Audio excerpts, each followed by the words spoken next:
skirt removed, our kidney removed, our leaf removed, and the tenderloin removed. Now we're going to primal the animal.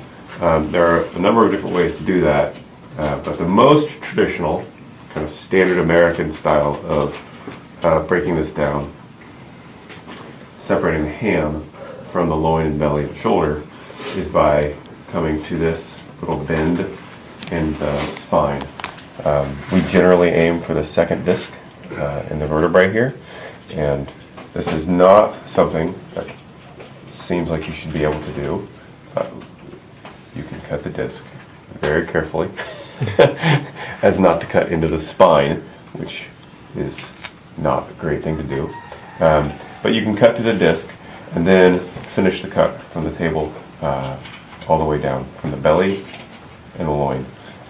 We will often cut this little flap away here. It kind of doesn't belong here. You can see the belly wraps. This is the belly, right? And the belly wraps back here to the loin. This guy kind of wants to belong with the belly. So, and this isn't a necessary thing, but we just feel like it wants to be with its counterparts. So we'll separate it right along that facial line, just like that.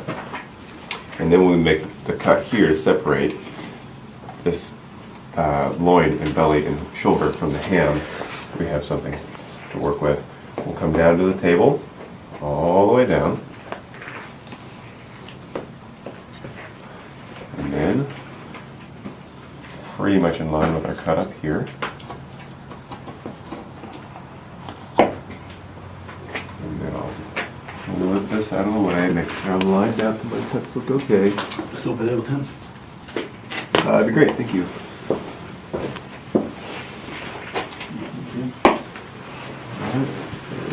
Pretty good. And then we can actually just fold this guy over, and that's all there is to it. Because I was able to separate it at the disc. Okay. I trim off some of the bloody stuff. We now have Leave a little bits in a there. ham. What's that? A ham with some sirloin and a Well, tail. that's just, And now, just the membrane. now you get to look at your eye of loin, which is one of my favorite parts in this whole process because you don't really know how your loin looks. Especially with heritage breed mutts, like these were. I raise heritage breed mutts, so I love them for lots of different reasons. But the one reason that it's a risk is they are not predictable. They are not a predictable genetic line at all. So sometimes I'll raise pigs. They're the same litter, and I'll have 2 inches of back fat in this tiny little loin, and that's not ideal, right? And then other times I'll have 1 inch of back fat and a real nice big eye, and that is why pink pigs are pink pigs, because they are a predictable feed converting machine. They can just take feed and turn it into muscle without the fat. We love fat as heritage pig raisers, but we still love a really nice loin. That is a beautiful loin. Next thing we're going to do is separate our front shoulder from the loin and belly. Now there are a number of different ways to do that. The one that we land on most often is finding the end of the sternum, and the end of this sternum is a little deceptive because methinks that there's a little bit more cartilage on that half than this half, but right here is typically where the end of the sternum would be. You can kind of see how it got clipped there with the saw. That's perfectly fine. Anyway, we would come to the end of the sternum, and then we would find that rib space and follow it all the way up through. So that's pretty much the rib space I'm going to follow. I'm going to do my best to line my cut up with the disc here in the vertebrae, and then there will be feather bones up here, right? Cutting the pig all the way in half, dead center, staying on the feather bones is a real challenge. We were there for some of it. None of the cuts are bad, but what happened here is most of the feather bone is inside my loin. In fact, I can't see any of it. You see, I can see it there. Right here, right where I happen to want to be, I can't see it, which means my entire feather bone or spinal process is up here in the meat. So I have to work around that, knowing that that's going to be a consideration, which is no big deal. space all the way to the table. And then there's going to be some cartilage down here. Sometimes, depending on the pig, you can cut through it with your knife. This pig, I think I'm going to get the saw. It's not common, by the way. You can usually just cut right through it. I can tell looking at it, that's a pretty good piece of cartilage. That's all there was to that. Thank you.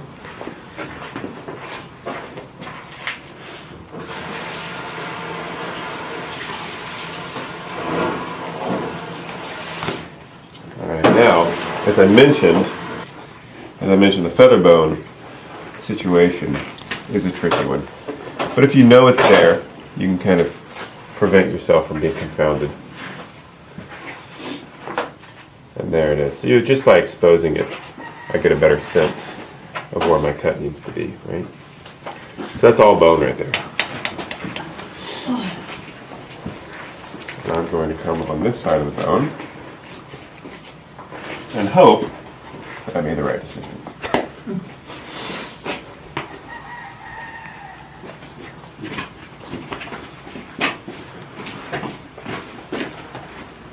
And in truth, I will probably still go ahead and saw through that, just because I can. And it makes a nice clean cut. And it's not that much sawing.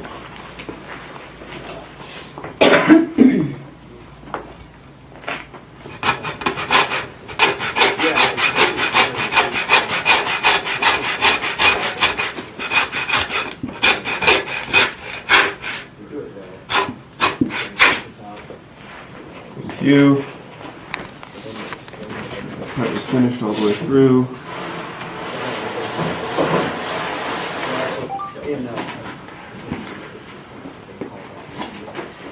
And then I have my feather for my loin and my shoulder.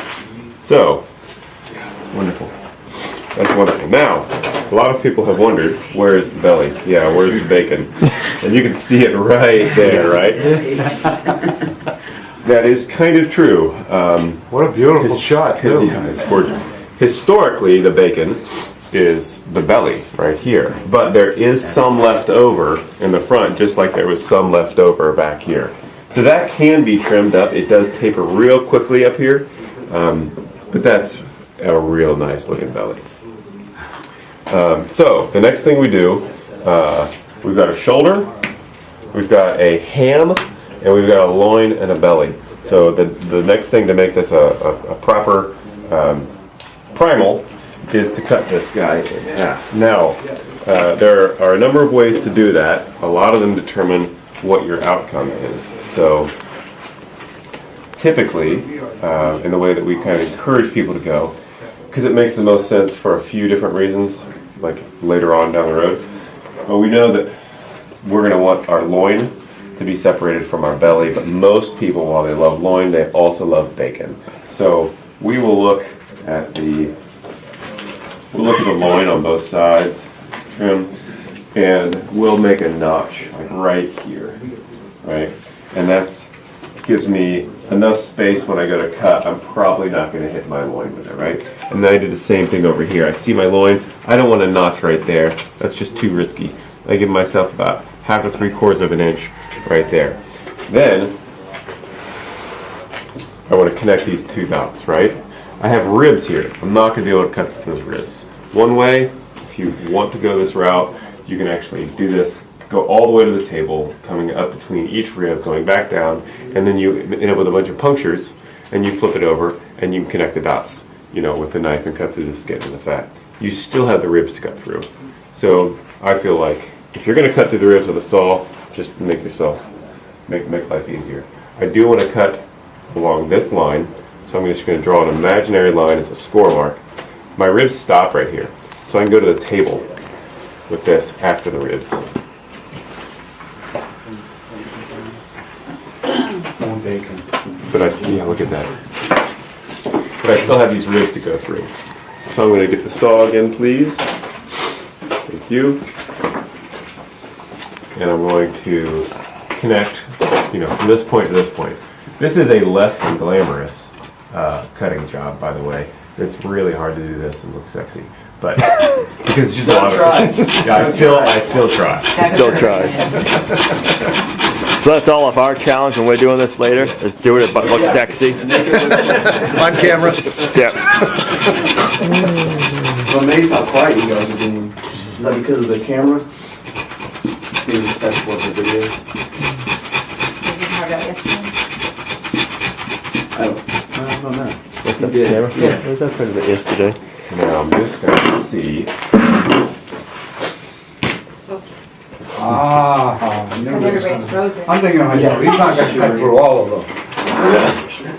No, I'm really close. I have 1 or 2 left. Yeah?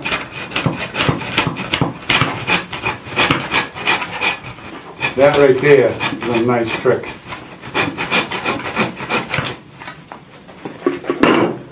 Yeah, so what I was able to do by doing that, I didn't cut through any of the belly meat, which I really don't want to do. There's just the tiniest bit of bone, right there. Okay. Now that my ribs are cut, I can take my knife all the way through the skin. Like a cooler we could put. If I err on one side, I don't know if you can see, my blade is just going this direction instead of this direction. Again, because of the loin, right? It would be a tragic thing indeed to separate this and find out that I just cut the loin in half. As long as you don't cut the bacon in half. Right, well, that's kind of the compromise, right? Because at every stage of this, you're sacrificing one thing for another. At every stage. So, for example, I now have my spare ribs, because they're what's left over after I make this separation. And then I have my baby back ribs, right? If I wanted baby back ribs, that would be at the expense of having bone-in chops, right? When I take my ribs off, if I have really meaty ribs, that's at the expense of my bacon. You know?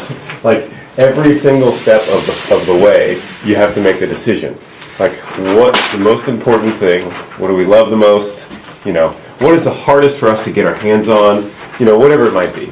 So once you get familiar though with the animal and how to cut it up, there's never a wrong way. You know, that's the best part.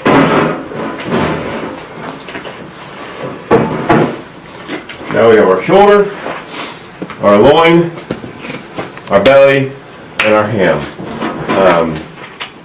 All of this receives further processing, depending on what you're going to do with it. So, how do we want to do that, Andy?